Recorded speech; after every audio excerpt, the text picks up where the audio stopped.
한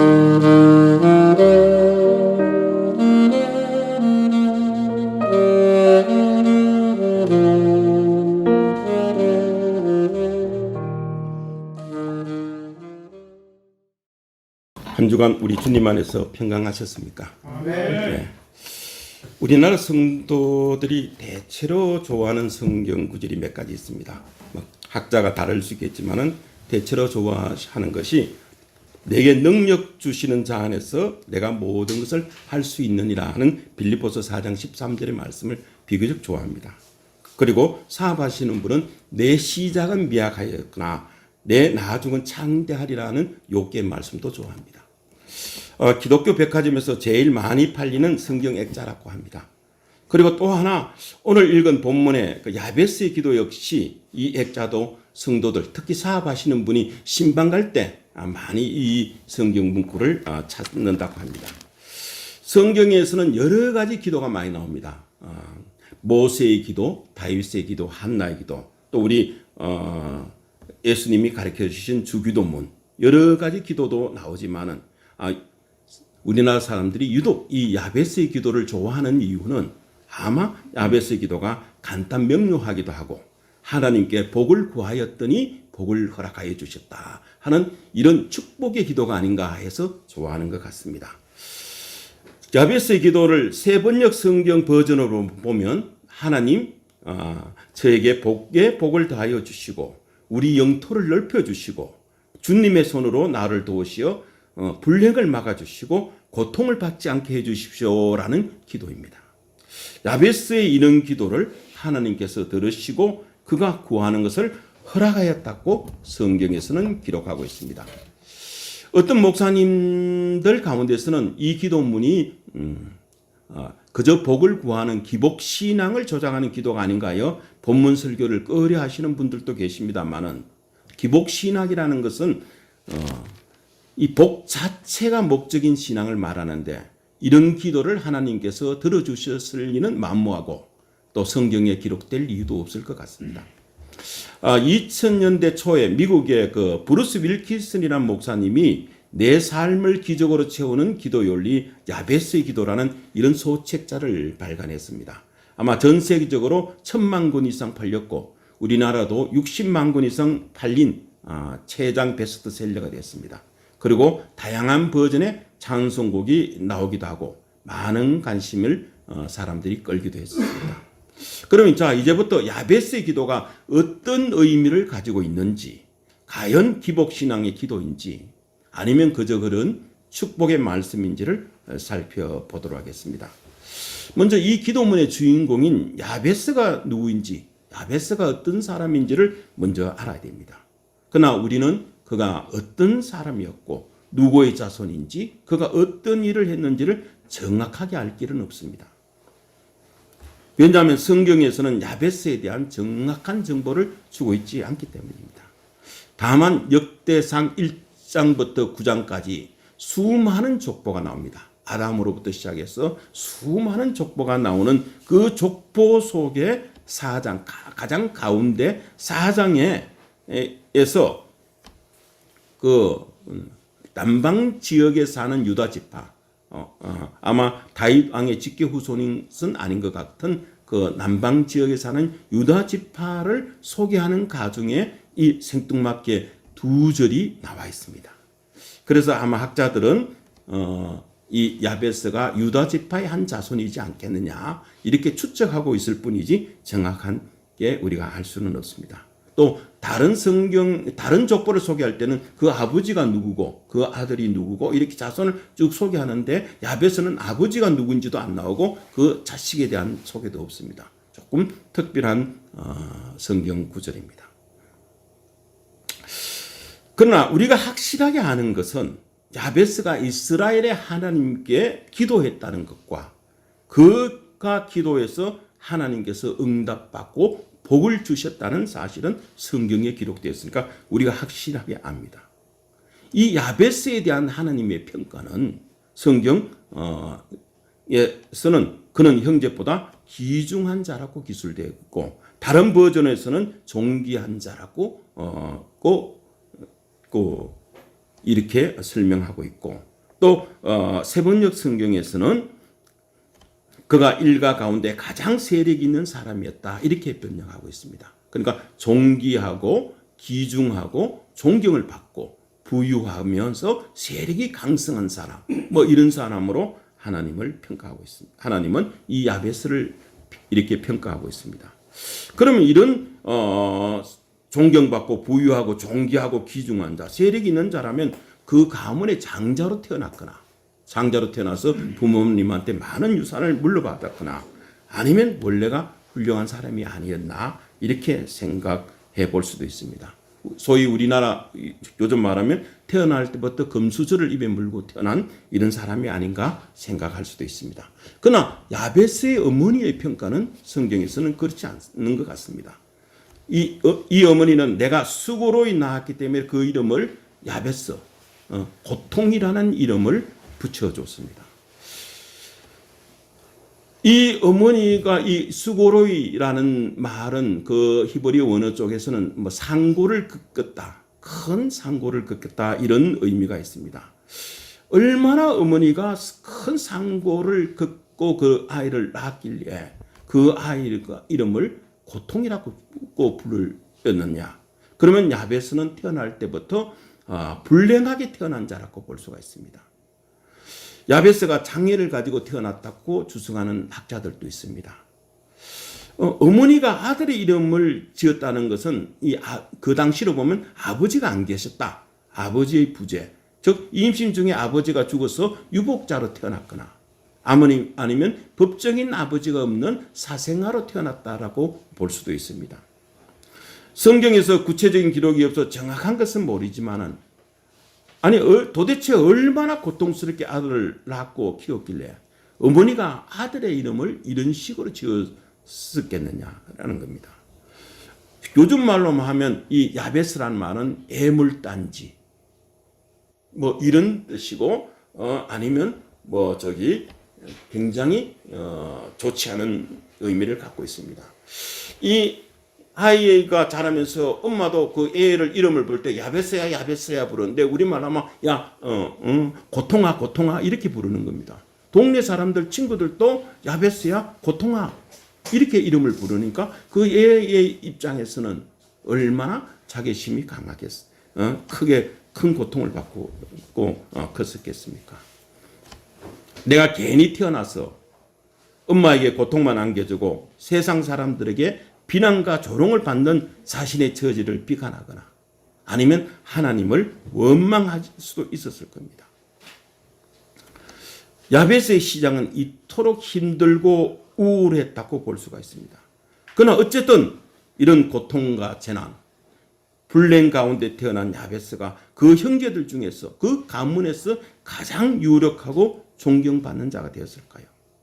그 이유가 바로 하나님께 기도함으로써 하나님께서 그에게 복을 주시고 그를 존귀하게 하셨다는 것이 오늘 성경 본문에서 말을 하고자 하는 요지입니다. 야베스의 기도는 우리가 일반적으로 아는 복을 기원하는 그런 단순한 기도가 아닙니다. 그러면 야베스가 드린 기도가 어떤 기도였길래 야베스가 하나님께 복을 받았을까요? 그가 어떻게 존귀한 자, 존경을 받는 사람이 되었을까요? 우리가 이 야베스의 기도를 통해서 우리가 알아야 될 사실이 무엇인지 지금부터 살펴보도록 하겠습니다. 먼저 야베스의 기도는 아주 간절한 기도였습니다. 10절의 말씀을 보면 야베스가 이스라엘 하나님께 아뢰었다라고 표현하고 있는데 이 아뢰었다는 히브리어 성경은 카라를 원형으로 쓰고 있습니다. 보편적으로 우리가 기도한다는 표현의 단어가 아니고 외치다, 부르짖다, 크게 소리 지르다, 호소하다라는 이런 뜻이 강하게 있습니다. 이처럼 야베스의 기도는 하나님께 그냥 드리는 일반적인 기도가 아니라 정말 간절하게 혼신을 다해 부르짖는 기도였습니다. 물론 우리가 무조건 큰 소리로 부르짖는다고 해서 다 응답받는 건 아닙니다. 우리가 통성으로 주여 주여 하면서 기도한다고 해서 하나님께서 다 응답받는 건 아닙니다. 이 부르짖는 이면에 있는 그 모습이 정말 중요합니다. 외형적으로 소리 지르는 것이 아니라 그 이면의 간절함이 정말 중요합니다. 마치 사람들이 사람들 물리치고 저지함에도 불구하고 그 예수님을 향해서 다윗의 자손이여 나를 불쌍히 여겨주사 하는 그 마가복음에 나오는 바디메오 같은 맹인 바디메오 같은 그런 간절함으로 기도를 한 것입니다. 예수님께서는 이를 보고 무시하지도 않고 그를 구원해 주셨습니다. 그의 부르짖음 이면에 있는 하나님을 향한 간절함, 그것이 바로 믿음의 고백입니다. 에레미야서 33장 3절에서는 이렇게 말하고 있습니다. 너는 내게 부르짖으라. 내가 내게 응답하겠고 내가 알지 못하는 크고 은밀한 일을 내게 보이리라고 말씀하고 있습니다. 하나님께서는 우리의 부르짖는 외형이 아니라 우리 마음 안에 있는 진정한 믿음, 간절한 믿음을 보고 역사하시는 것입니다. 오늘 말씀에서 야베스 역시 이런 간절한 믿음의 기도로서 부르짖음으로써 하나님께 기도함으로써 하나님의 응답을 받고 허락을 받았습니다. 그럼 야베스의 기도 내용은 무엇인가? 일반적으로 한 네 가지로 나눠 구분하고 있습니다. 첫 번째는 원컨대 주께서 내게 복의 복을 더하여 주시옵소서. 주님께서 나에게 복을 주십시오라는 기도입니다. 태어나면서부터 야베스는 고통이라는 이름을 가진 한 사람이었습니다. 보다 히브리어 즉 원어 문자적인 의미로 보면 그가 고통을 불러왔다. 그가 고통을 불러올 것이다. 저 아이를 만난 저 아이는 앞으로 나에게 고통을 줄 것이다. 이런 이름입니다. 자신의 슬픈 과거와 현재 생활의 침울함을 무겁게 지고 있는 것처럼 보이는 야베스가 자기 운명을 저주하거나 자기 비하하지 않고 자신의 운명이 하나님 손에 달려있다는 것을 깨닫고 하나님께 간절히 매달려 하나님 아버지 저게 복을 주십시오. 정말로 복을 많이 주시기를 원합니다라고 간절히 부르짖습니다. 성경에서 말하는 복이라는 것은 사람의 힘으로 얻지 못하는 초자연적인 은혜를 복이라고 합니다. 즉 내가 할 수 없는 일을 하나님께서 주실 때 그게 복이지 내가 할 수 있는 일을 하나님께 주신 것은 복은 아닙니다. 내가 할 수 없는 것을 하나님께서 초자연적 은혜로 보여준 것이 복입니다. 하나님이 주체가 되어서 하나님이 주신 것이 복이죠. 내가 할 수 있는 것이 복이 아닙니다. 그래서 하나님이 주시는 복은 내가 움켜쥐고 나만 사용할 수 있는 복이 아닙니다. 어떤 소설가가 그런 얘기했습니다. 나뿐인 사람은 나쁜 사람이다. 나만 생각하는 사람은 나쁜 사람이다. 이렇게 얘기를 했습니다. 하나님의 복은 나눠주고 흘러가는 것입니다. 아브라함처럼 복의 통로가 되는 것이 그것이 하나님의 주시는 복입니다. 하나님으로부터 복을 구할 때 우리는 자기 힘으로 취할 수 있는 것을 좀 더 요구하는 정도가 아닙니다. 하나님만 아시고 하나님만 주실 수 있는 놀랍고도 무조건적인 은혜를 베풀어 주실 수 있도록 기도하고 부르짖는 겁니다. 야베스가 어떤 복이 언제 어디서 어떻게 자신에게 주어지는지는 대한 결정을 전적으로 하나님께 맡기고 하나님의 선하심에 철저히 신뢰하는 기도를 한 것입니다. 우리가 원하는 것을 우리를 위해 구하는 것이 아니라 우리를 위해 하나님께서 원하시는 것에 초점을 맞춰서 하나님의 영광을 위해서 기도할 때 하나님께서 우리에게 복을 주십니다. 복을 주시는 것은 하나님의 본성입니다. 하나님은 복의 근원이시기 때문입니다. 나에게 복을 달라는 것은 하나님 저와 함께 해주십시오. 하나님과의 관계를 활짝 열어주십시오라는 기도입니다. 우리는 우리가 얻지 못하면 구하지 아니했기 때문이라고 야고보서에서는 말하고 있고 예수님도 구하라 그러면 너희에게 주실 것이라고 약속했습니다. 우리나라 사람들은 복을 구하는 것을 좋아하지만은 이렇게 교회에서 공적으로 복을 구하는 것은 하나님한테 불경하다고 생각하는 사람들이 많습니다. 그렇지 않습니다. 하나님은 우리에게 복을 주고 싶어 하시는 분입니다. 그래서 필요한 복은 간절히 구하는데 그것이 나의 욕심이 아니라 하나님의 영광을 위해서 하나님이 하시는 일을 하기 위한 복을 구하는 야베스와 같은 기도가 필요합니다. 두 번째 기도는 나의 지역, 지경을 넓혀 주십시오라는 기도입니다. 저게 보다 넓은 땅, 보다 지경을 넓혀 주십시오. 이 기도를 우리나라 사람들이 좋아하는 이유가 여기 있습니다. 부동산, 내 땅을 많이 넓혀달라, 내 사업을 잘 되게 해달라, 이런 기도처럼 들립니다. 야베스가 구한 두 번째 간구는 근본적인 문제로 그가 거주하는 유업의 땅을 넓혀달라는 것입니다. 이 야베스 당시에 이스라엘은 여호수아가 가나안 정복 전쟁을 하고 각 지파에게 땅을 약속의 땅을 분배해 줄 때입니다. 야베스가 조상으로부터 물려받은 빵이 매우 척박하거나 아니면 협소하고 적었던 것 같습니다. 이럴 경우에 대체로 조상을 원망하거나 아니면 남 탓하거나 아니면 체념하고 살아가기 쉽습니다. 그러나 야베스는 그에게 주어진 삶의 조건과 환경이 안주하지 않고 이를 변화시키기 위해서 하나님을 향하여 간절히 기도합니다. 나의 지역, 나의 지경을 넓혀주십시오라고 하나님께 기도했습니다. 야베스의 이러한 요청은 그 당시로서는 굉장히 파격적이고 혁신적인 것입니다. 분배해 준 대로 살아가야지. 내한테 주어진 달란트대로 살아가야 되지. 더 많은 달란트를 달라라고 기도하는 것은 그 당시로서는 상당히 혁신적입니다. 한 달란트 준 사람, 5달란트 준 사람, 2달란트 준데 1달란트 받은 사람이 아닙니다. 저도 열심히 장사해서 더 많은 이익을 남기고 하나님 영광을 위해 살 테니 저에게 5달란트를 주십시오. 이렇게 기도하는 것과 마찬가지입니다. 야베스는 그에게 주어진 삶의 조건과 환경이 안주하지 않고 이를 변화시키기 위해서 하나님을 향해서 간절히 기도한 것입니다. 야베스가 지경을 넓혀달라는 것은 그저 단순히 땅을 많이 달라, 재물과 부를 많이 달라는 기도가 아닙니다. 그는 이스라엘의 하나님의 영광을 위해서, 명예를 위해서, 하나님을 위해서 더 많은 영향력과 더 많은 사명, 책임감, 그리고 더 많은 기회를 원했던 것입니다. 하나님, 제가 더 많은 일을 하게 해 주십시오라는 기도입니다.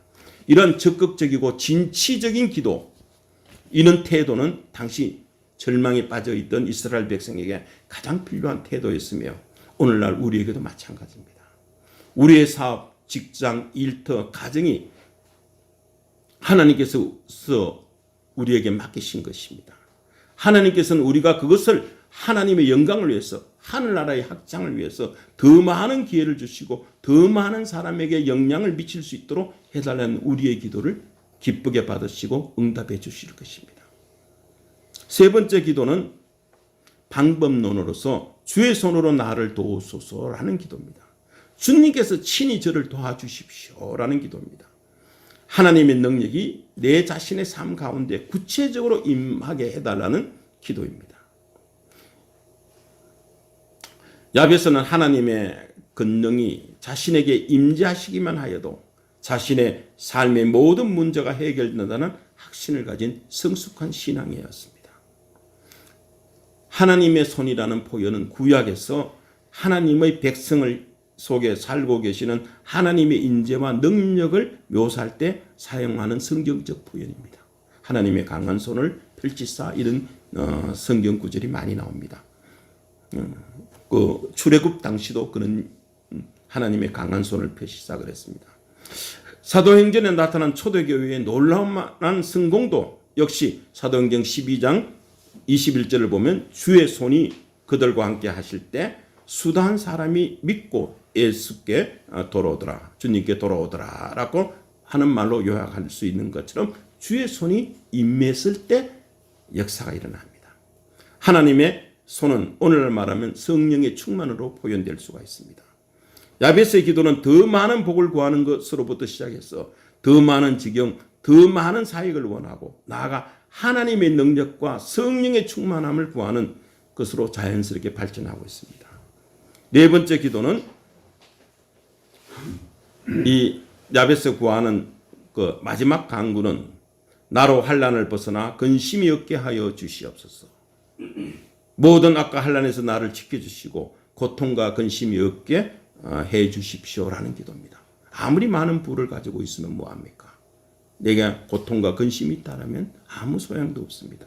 그래서 나에게 고통과 근심이 없어 내 아무런 환난에서도 벗어나서 근심과 고통이 없게 해 주십시오라는 기도를 마지막 간구로 들었습니다. 야베스는 그의 이름 고통인 것처럼 그의 삶에 고통과 큰 어려움이 있었지만 좌절하거나 체념하지 않고 하나님의 역사하심을 간구하며 간절히 기도한 사람입니다. 이 구절에서 나오는 환난에서 벗어나라는 환난은 히브리어 단어로 라라는 단어를 쓰고 있습니다.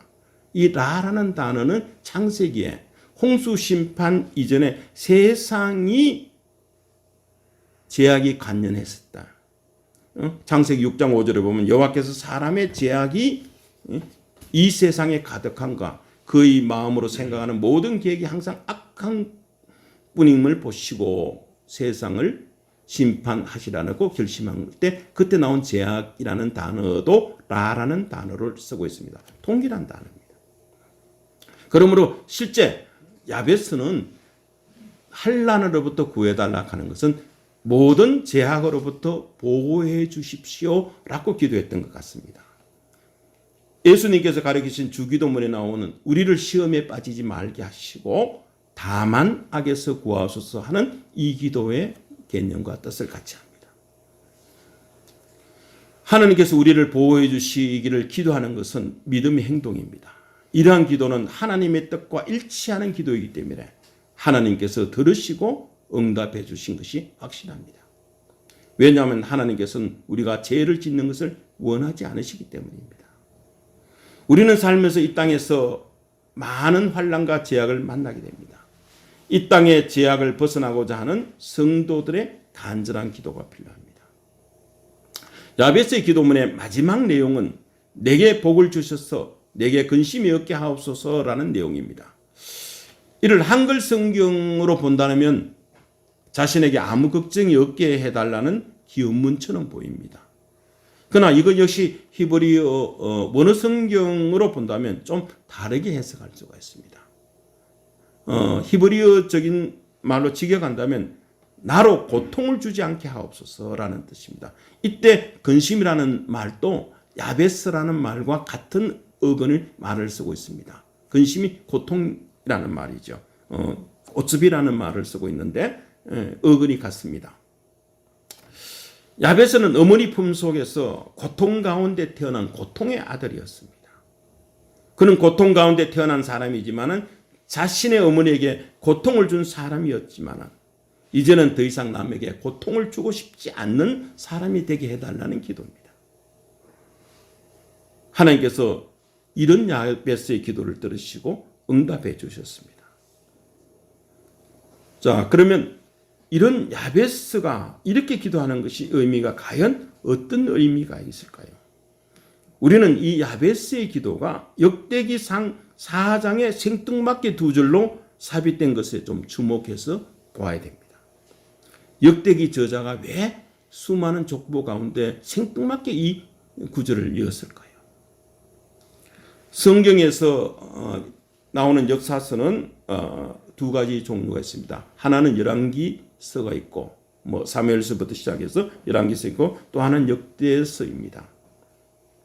이 두 성경은 같은 역사를 다루고 있습니다. 즉 초대 사울 왕으로부터 시작해서 다윗 왕을 거쳐서 이스라엘 왕국이 분열되고 통일되고 분열되고 그 다음에 아수르와 바빌론으로부터 멸망하는 이런 모든 역사 과정을 담고는 있지만은 그 내용이 조금씩 차이가 납니다. 어떨 때는 열왕기서를 보고 어떤 거는 역대서를 봤을 때 동일한 사건인데 좀 다르게 표현되어 있습니다.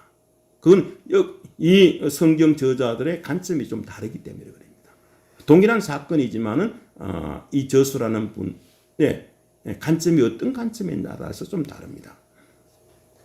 열왕기는 하나님의 선민이라는 이스라엘 사람들이 이스라엘이 왜 아시리아와 바빌론에게 멸망했을까? 왜 예루살렘 성전이 파괴됐을까?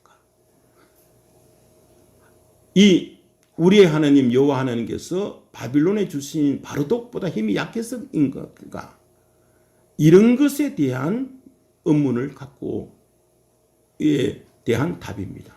그건 하나님이 힘이 약해서 그런 것이 아니라 너희들의 죄가 그렇다. 그래서 열왕기에서는 다윗의 죄도 기술에 있고 솔로몬의 죄도 서에 있습니다. 너희들의 범죄했기 때문에 하나님께서 심판하신 것이다 이렇게 한 내용입니다. 반면에 역대기는 이제 바빌론 포로기를 마치고 예루살렘에서 다시 돌아온 기향민을 위해서 쓴 책입니다. 그들의 관심은 아직도 하나님은 우리의 하나님이신가? 우리 선조들과 맺었던 시내산의 언약은 아직도 유효한 것인가? 하나님께서는 우리의 기도를 들어주실 것인가? 라는 것에 관심을 갖고 있습니다. 여기에 대한 이 역대기 저자는 그것은 S다, 긍정적이다 라고 하면서 아직도 하나님은 우리의 하나님이시고 우리의 기도를 들어주시는 분이시다. 그러면서 그 샘플로 이 야베스의 기도를 집어였습니다. 족보 가운데 생뚱맞게 야베스의 기도가 실린 이유가 바로 그 고통이란 뜻을 가진 야베스가 후에 누렸던 영광은 지금까지 고통의 바빌론 포로기에서 벗어난 이스라엘 공동체에 희망을 주는 메시지가 되었습니다. 이스라엘 백성 너희들도 야베스의 기도와 그의 삶의 태도를 본받아 살면 야베스가 지금까지 누린 것처럼 이런 복과 영광을 너희들도 누릴 수 있다라는 메시지를 주기 위해서 그 족보 속에 연 것 같습니다. 사실 야베스의 기도는 야베스라는 한 사람의 개인적인 기도의 차원에서 그치는 기도가 아니라 이 기도는 그 당시 이스라엘과 하나님의 관계를 모사하는 기도문으로 볼 수가 있습니다. 고통의 아들이었고 누군가에게 고통을 더 이상 주지 않기를 원하는 야베스는 결국 이스라엘을 가리킵니다. 오늘날 우리 대한민국을 가리킬 수도 있습니다. 그리고 이 야베스의 기도는 결국 하나님을 향해 드리는 이스라엘의 기도문이라는 사실입니다. 이스라엘은 여호와 하나님의 고통이었고 고통을 주는 아들이었습니다. 이스라엘은 하나님의 엄청난 사랑과 축복을 받은 선민이었지만 그들이 역사적으로 하나님께 돌려준 것은 우상 숭배와 범죄와 그리고 타락이었습니다. 이스라엘은 그동안 하나님께 죄를 지으면서 하나님께 고통만 안겨주는 고통의 아들이었지만 이제 이스라엘은 이방 나라에게 멸망당해서 끔찍한 고통을 당한였지만은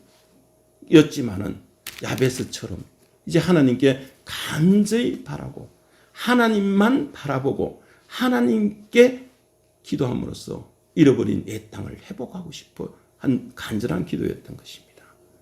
이 모든 일이 어떻게 가능할까요? 그 방법이 무엇일까요? 그 방법이라는 건 바로 하나님께서 도와주셔야만 가능하다. 그것이 하나님이 주시는 복이어야만 가능하다는 말입니다. 사람의 힘으로 사람의 능력과 지혜로 이 모든 일들이 이루어질 수는 없습니다. 사람의 힘으로 할 수 없어서 하나님께서 도와주셔야만 이 모든 것이 가능하다 하는 것이 바로 야베스의 기도고 이게 야베스가 말하는 복을 주시옵소서 하는 기도입니다. 그래서 하나님께 간절하게 기도하고 부르짖을 때 하나님께서 그것을 응답해 주셨습니다. 역대기 저자는 하나님을 향하여 믿음을 가지고 선한 뜻으로 간절히 기도하는 것이 문제의 해결책이고 축복의 지름길임을 가르치기 위해서 이 야베스의 기도를 족보 속에 였고 우리가 그 야베스의 기도를 묵상하는 이유입니다. 당시 영적 침체에 있던 이스라엘 백성에게 바른 기도 생활을 촉구하는 것이죠. 오늘날 우리 대한민국 상황도 이와 비슷합니다. 교회의 타락과 영적 침체, 정치 사회적인 핍박과 이런 암울한 상황에서 하나님의 임재와 다스림을 구하는 믿음의 바탕에서 사명을 재점검해보는 또는 이 강구를 들은 성숙한 신앙인이 필요합니다. 하나님께서 우리나라를 많이 축복해 주셨습니다. 많이 축복해서 번영하는 나라로 만들었지만 지금 하나님을 잊어버리고 우리가 우상 숭배와 타락과 범죄와 하나님이 어디에 있느냐라고 외치는 이런 시대가 되었습니다. 단순히 우리에게 복을 기하는 야베스 기도가 아니라 정말 이 야베스의 기도가 우리 대한민국의 기도가 될 필요가 있습니다. 야베스처럼 하나님께 자비하심을 구하며 간절하게 진심으로 부르는 기도할 수밖에 없습니다. 그래서 우리는 하나님의 말씀과 특별히 기도하는 것을 늘 가까이 해야 하는 겁니다. 하나님께서 도와주시는 것 외에 다른 방도가 없다는 것입니다. 이 간절한 야베스의 기도가 우리 가운데 회복되어야 됩니다. 그래야하면 하나님께서 모든 것을 다 이루어 주실 것입니다. 아멘. 아멘. 잠시 기도하겠습니다.